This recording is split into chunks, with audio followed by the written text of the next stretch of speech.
Shalom, everyone. My name is Jason Wilson. This to my right is my son. Jason Wilson II. And to my left is Idolization. And we're here for another episode of the Cave Podcast. And we have a special guest with us. His name is Genesis Anderson. Genesis Anderson. And you've been in the Cave of Adullam. How old were you when you started, Genesis? I was 9. 9 years old when he started. And he wanted to come on and talk about a very challenging moment he had, and still is waging still to have victory, complete victory over. And I never forget the day when we found out that you had cancer. We started noticing you had a little patch on your head, remember? Yep. On your skin, your forehead. And we thought it was just like something with, dermatology or something. Mm-hmm. But as time progressed, we see now that was related to the cancer.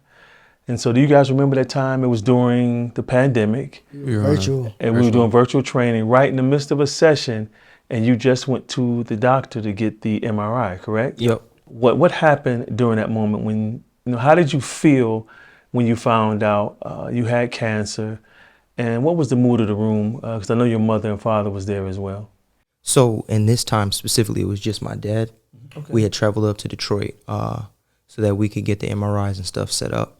And so I went in, and I wasn't really expecting much because all the other doctors I had gone to, it was like no response. They didn't know what was up. But I knew something was wrong with me because I was losing feeling in my legs, losing control of my body, falling. Like I fell down the stairs at my high school, and people just walked right over me, and I was like, what's wrong with me? Because I'm usually not like this. I'm usually like on top of everything and feeling good. But mid MRI, the lady stopped because she was like, oh, well, you're moving too much. We can't get the images. But when I went back and they finished it, he was like, my dad, he was like, they found a mass and you have to go into surgery. And so in that moment, I'm like, oh, no, what's this? What's going on? But I chose to at least look like I was ready for it, and I just smiled and I kept my head up. And on the inside, I was scared, but I was like, man, I know that people is watching me and they looking at my reactions. So let me at least try to carry myself to where I don't look like I'm completely afraid and uncertain about what's about to happen. And I went in, and that was the first surgery. Okay, what people you're talking about that was watching you? My parents, the doctors. It's like this natural pressure that I have sometimes to look like I got everything together. You gotta let that go. You know that we talk about it's that. hard though. It's like, I'm the oldest boy in my family. And that's like I got a lot of expectations. And so it's like subconsciously where I think, well, I got to be on top of everything. You know, no one is, right? What you mean? No one is on top of everything. I know billionaires and millionaires, very successful people, and no one is ever on top of everything. You hire people to do their jobs, and even in that, they still drop the ball. So here it is, you have billionaires with a team, and they still can't stay on top of everything. You ask yourself, why do they even have a team? They have a team because they can't do everything. It's not possible. So here it is, you're solo. Yep. You got it? And you got that displaced pressure on you. Shouldn't be there. And then you just receive news that would, I think, collapse many of people, that they have cancer and have to go into surgery immediately. If you broke down crying in that moment, it would have not been unexpected. It would not have been looked at as weakness, definitely by your father or your mother or the doctors. So that's something, we all have to get past as men, because we've been conditioned to believe that a man is always strong. He always has it together, and, he's resolute and confident and strong and resilient. Yeah. But you never see the other side of the warrior. And one of my favorite proverbs is, never trust a warrior who cannot cry. Yeah, because he's faking it. All right. Yep.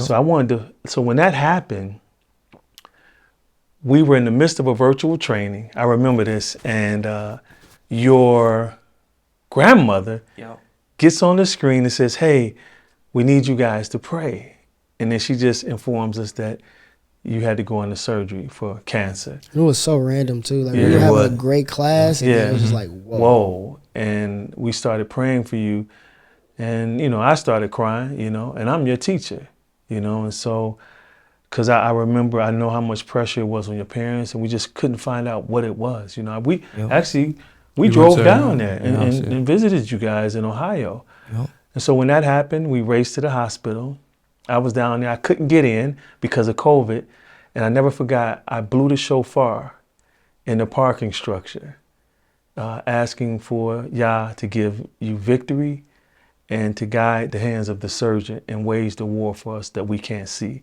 Yep. Because I know you're very special. So I would like for you to share, man, so after the surgery, how did you feel?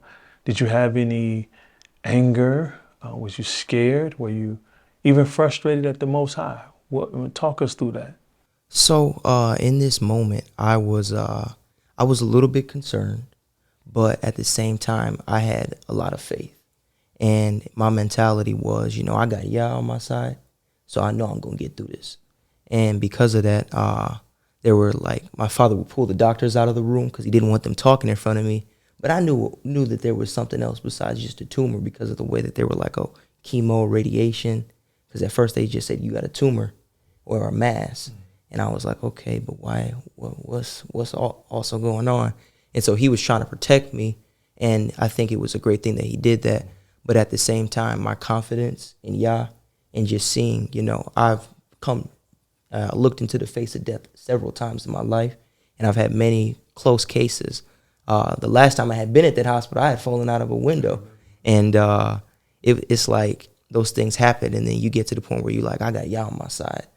But then it was like the after effects was what made things a little bit harder, and that was more of the emotional and the area where I needed to grow more in. And that's where the learning part came in. Yeah, how did you guys feel when, all of this happened? What was going through your minds? It was fear, because most of the stories that I've seen, it was actually right before Genesis. It was somebody, he might remember, at Evangel Ministries, and they ended up having cancer at my church, and they ended up passing away. So right after that happened, then I hear, oh, Genesis also has cancer. It was an extreme fear because I was instantly thinking of the past. There's somebody, Genesis' age, who also passed away. I felt like it was going to be another one, especially since, to be honest, in the past of my life, there was things that life didn't always go well. So every time life went well, there was always something that went bad. And seeing now life was going really well, then it was boom, they dropped a bomb. Genesis is in the hospital and he has a tumor. And around the time we didn't know if it was cancerous or not, but then later on I found out, it was a cancerous tumor. It was fear, like an extreme amount of fear. Mm-hmm. What about you, Jay? I was in a lot of shock. It was just so out of nowhere. You went to the hospital straight after that. Everything was just happening so much at once. There was a lot of thoughts going on. A lot of fear in the family, so that caused fear for me, and just fear because Genesis is one of my brothers. So it was just a lot going through my mind at that time, just wondering how I could help and how he's doing, all that stuff. Yeah, for me, just being there to support your dad was my main priority. Of course, in that supporting you, of course, in the family, but he's literally like a brother to me, and to see someone so strong finally able to express weakness, it deeply blessed me, because that's something I always prayed for your dad, because, Mr. Anderson is a strong brother, very responsible, very successful in what he does for a living. But yet, as men, again, you're his beloved son, and you have a beautiful family. But I couldn't imagine little Jay in your situation. That's what I told him. I just took my hat off to him. And I just wanted to be there to support him. He told me one time how he was in the hospital and he literally had to comfort a lady who just collapsed, couldn't just take it anymore about her daughter having cancer. And for you, Genesis, I just want to commend you, man, just for you to even stay positive now. I mean, even with your vision, when you shared with us, we were out to eat and you were sharing how it's hard for you to read.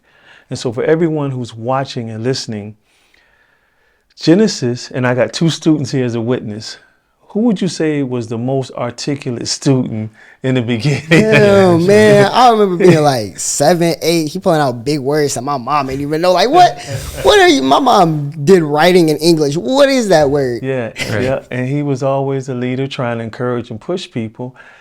And so can you share briefly, how has this test, this trial, or this affliction strengthened your faith in Yah?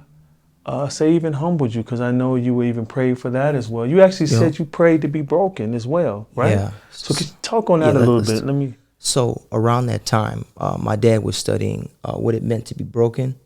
And because I was trying to build a stronger relationship with Yah, I was like, okay, I'd like to get into this too. And at the beginning of the year was when my symptoms had first started. But as I started praying for Yah to break me, they got worse and worse and worse. And it was really difficult. But through my battle with cancer, I kept telling Yah, I said, continue to draw me close to you and keep me humble. Because in those moments, it was like, that's when I'm learning. That's when I'm sucking in info.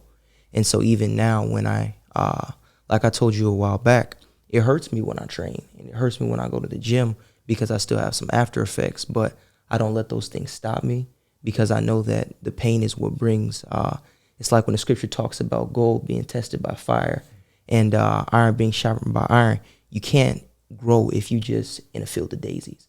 And so now when I see things that are painful and challenging, I go towards them. I'll be afraid. And I won't know everything about the situation, but I'm like, show me how to learn through this. And, sometimes it's emotional moments where I feel like crying. I feel like wanting to give up. But I'm reminded that Yah is here and he's showing me things so that I can learn from them. And through pain, he's drawing me closer to him. That's real. For those people who won't see, who won't understand, like, why would anyone pray to be broken? People usually pray to be blessed. Right. So I know what drew me to pray to be broken, but for you, how old were you at that time in 2020? How old were you? 15, I think. So at the age of 15, what prompted you to pray to be broken, and what did you hope would be the outcome of your brokenness? So this kind of goes into a little bit of that pressure to be good and be great. I want to be at the top of my game. And that applies to being spiritually as well. And so for me, I'm like, man, I don't care that I'm 15. I gotta find Yah and get as close to him as possible. So when I saw people that were being successful, I heard you and my dad talking about being broken. I heard my grandfathers talking about that and other successful men in my life. They were like, Yah broke me. He brought me low, and then he set me up high. And so I was like, man, I got to get that. And it allowed me to just be able to embrace the idea of being brought low, being humble. And I was humbled in that time. I didn't have any friends. I didn't have anybody around me because everybody else was in Michigan, and I'm in Ohio. And I'm in a land where I'm a minority. I look different, talk different, have different value systems and different beliefs. And in that moment, it was like, Yah set me apart so that he could, like when Yah draws people in the scriptures out to the wilderness, he tests them, but then they come back stronger. So that's what happened to Yahushua. And that's what happened to me. And there's still a lot more growing and breaking that has to be done. But that was like the first big step for me. And I'm trying to continue on with that as I grow and as I mature. Can you please just share the benefit of being broken? Like, why did you pray to be broken? What was it in your life at that time that you asked Yah to break you? And speak it as you're talking to someone your age or younger. So let's look at pride, because that's been a running theme for me in the cave. You guys saw me, I was trying to lead the class. I wanted to be on top of everything, It would kill me if I wasn't the best at grappling back to back. I had to be on top. I didn't care if it was somebody in the older class. But that for me, I still deal with pride.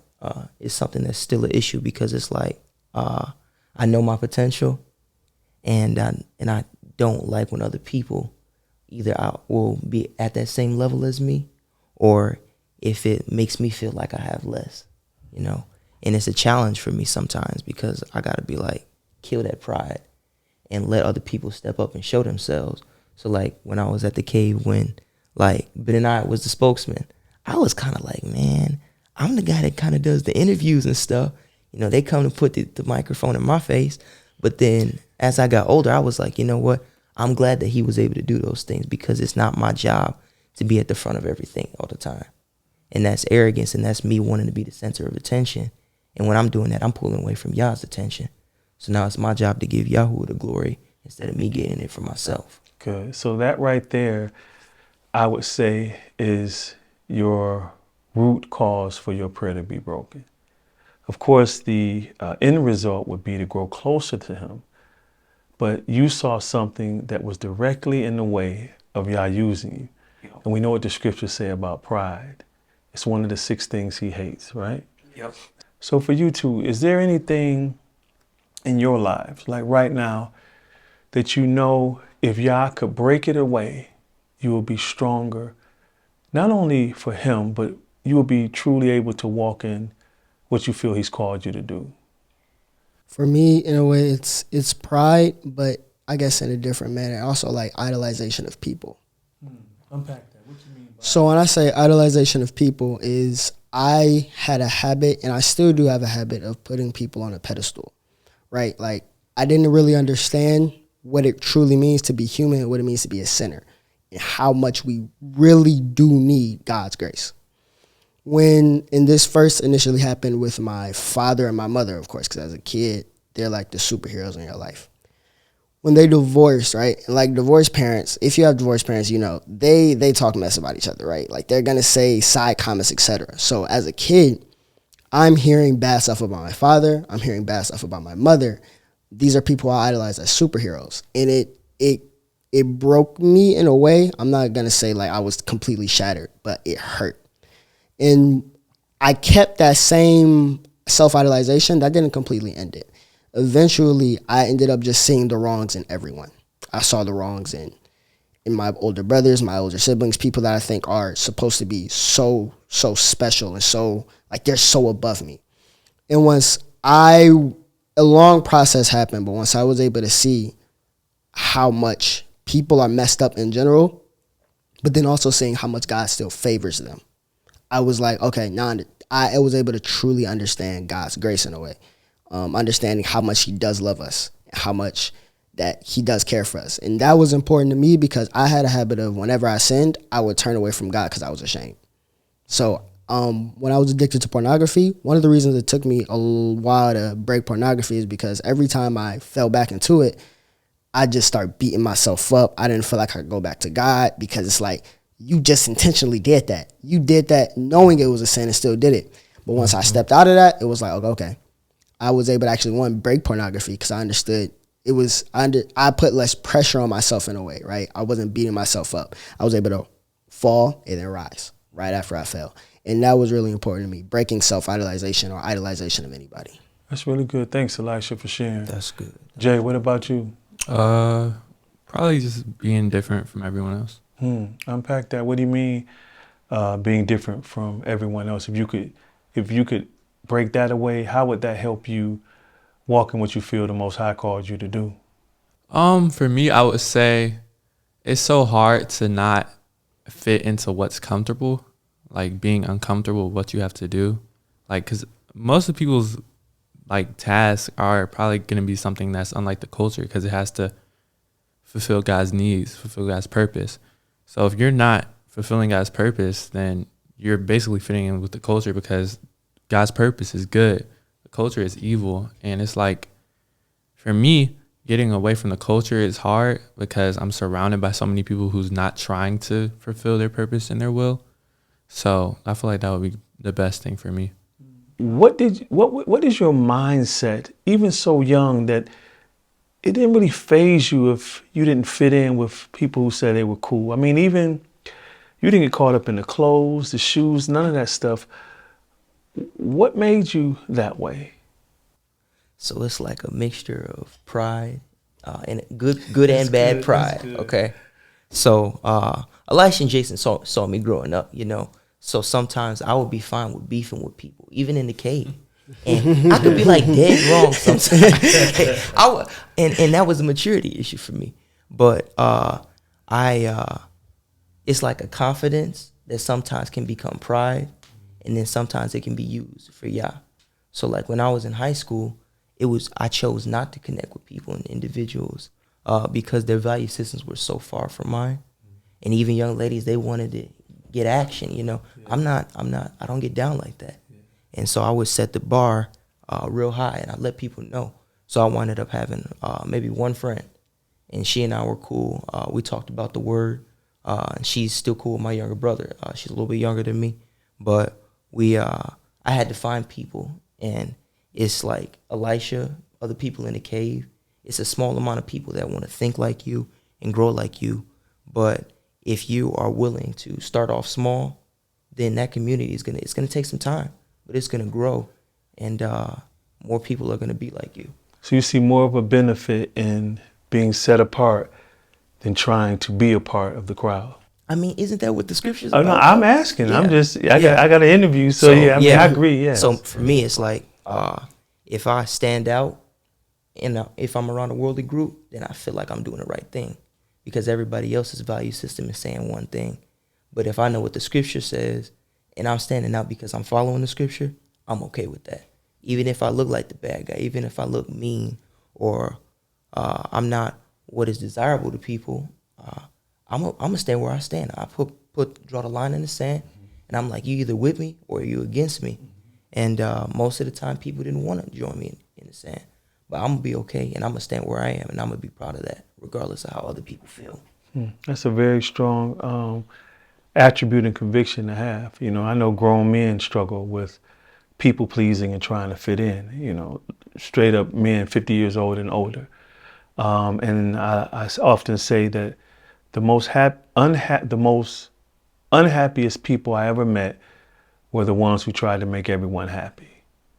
They never truly could walk in who they were as an individual, and more so who they were in Yah. And so I guess last question I would like to ask you, what would you say to any, whether a young man, a young woman, boy or girl, or even to the parents of someone who's been diagnosed with cancer?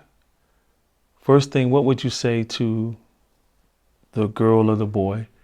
And then lastly, what would you say to the parents to keep them encouraged, to give them some hope to push through? So my scripture for when I was going through chemotherapy and radiation, and the after effects was, he that endureth to the end, the same shall be saved. So it's kind of like wired in me to keep pushing and keep fighting. But if you're willing to keep working towards it and keep your head up in that moment, then you will get to where you need to go. And you will find that healing, and you will find that comfort and peace in Yah. Even in moments where I was in pain and I was struggling, it was bad sometimes, you know. Sometimes I get hit with a wave of depression. I got to a point where I was like, I wish I had died in chemo or died in the surgery. And it was like, I was just really messed up at that time. But I knew that I was like, Yah got a plan for me. So I got to keep on pushing. I got to keep my head up despite the challenges. And Yah saw me through that. And even in other challenges that I deal with, as an aftermath, Yah sees me through those. And I still remain encouraged because of the past things. You know, faith comes by hearing. So when I can recall and recount these things that Yah has done for me, and I tell them to myself, I write them down, or I'll speak it out loud. Be like, yeah, you went through this, and you went straight through it, and now you here. So keep on pushing forward, and keep your head up, and don't allow other people to discourage you. Keep your fighting spirit, because without that, then your body, and you're gonna feel down, and in this state of depression, that's gonna hold you down and keep you from being able to see the life and the power that you have with the mindset that a mindset of a winner. To the parents who are hurting, you saw what your parents experienced. Real quick, what would you say to them from a child's perspective? Don't be afraid to be emotional. That was one thing I was really glad to see with my father. He's always been like real tight about those things. And it's hard for him to be emotional. He didn't grow up in an environment like that. And it's not something that I think is something that I hold against him at all. But it's like, seeing him always tense up and always being so strong for everybody. When I saw him finally be able to show some emotion, I was proud of him. Because it was like, you putting all this pressure on your back, that's going to make you snap one day. So even when it's small moments where he's able to get emotional, I don't hold it against him. That's good. Good. How did it make you feel to see him shed those tears and be emotional over you during that time? It felt good, actually. I know a lot of people look down on, or in the past, they've looked down on men for showing emotion. But seeing my dad be able to release those tears in those moments, it was like, I'm glad, because that's a way of him getting peace. I guess it's good as parents to be strong, of course, for the child, but it's also a blessing for the child to see that they're hurting with them. Yeah. So my father, I always knew that he loved me. Like, it's straight action, and he set the standard for me and how I'm going to treat my kids, and how I'm going to show my love to them. He always told me, he was like, I love you, son, even after he disciplined me. So I knew that he loved me, but at the same time, I saw my dad, and I was more concerned for his emotional being, because I know how having a lot of pressure can be. It's like your mind is closing in on itself.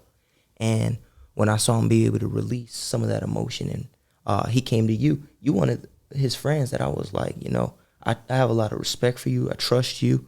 And he's like me, to where he's tight about his circle and who he really rolls with. And just being able to see him have a friend and a couple of friends that he could go to and share those things, I was like, man, that's a beautiful thing. And I was very happy to see that. That gave me joy when I saw that. Yeah, so in the process of your own brokenness, your father was blessed. Yeah. So I hope that all of you got a lot out of this conversation and leave encouraged, because I am. I mean, you share some things that I didn't know. But when we're all facing trials, tribulations, and tests, always remember that they're meant to make us stronger. Until next time, shalom alaikum. Alaikum shalom.